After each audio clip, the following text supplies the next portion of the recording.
என்னாச்சு? எல்லாருமே ரொம்ப அமைதியா இருக்கீங்க.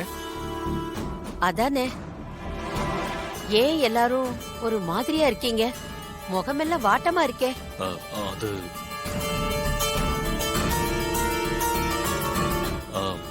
அதெல்லாம் ஒண்ணும் இல்லம்மா.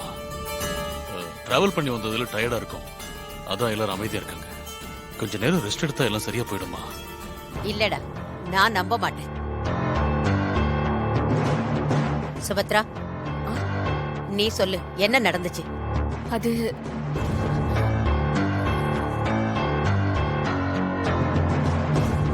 என்ன சுபத்ரா அதுன்னு இழுக்கிற? கோயில் திருவிழா நல்லபடியா முடிஞ்சுதா இல்லையான்னு ஒரு வார்த்தை கூட சொல்ல மாட்டேங்கிறீங்க. இல்ல அத்தை. ஏன் எல்லாரும் வாயை திறக்காம இப்படி அமைதியா இருக்கீங்க?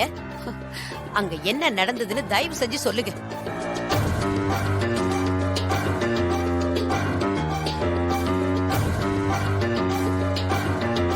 டேய் விஷால், அம்மா தான் எதுவும் சொல்ல மாட்டாங்க, நீயாவது சொல்லுடா. நீ தானே கிராமத்தை பார்க்க போறேன்னு ரொம்ப இன்ட்ரெஸ்டா கிளம்பி போன. ஊரெல்லாம் நல்லா தான் இருந்தது அசோக். ஆனா என்னடா ஆனா அவனான்னு இழுக்கிற?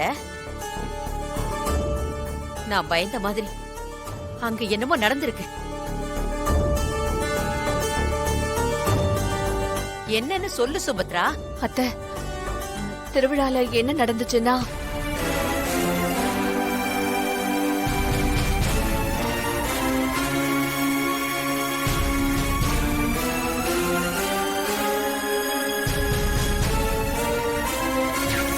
இவ்ளோ பேசுறியே, என் தம்பி மருதுவோட உன் பையன் கம்பு சண்டையில மோதட்டும். ஜெயிச்சா முதல் மரியாதை உங்களுக்கு, தோத்தா நீங்க இந்த ஊரை விட்டு உங்க குடும்பத்தோட ஓடணும். என்ன சொல்றீங்க?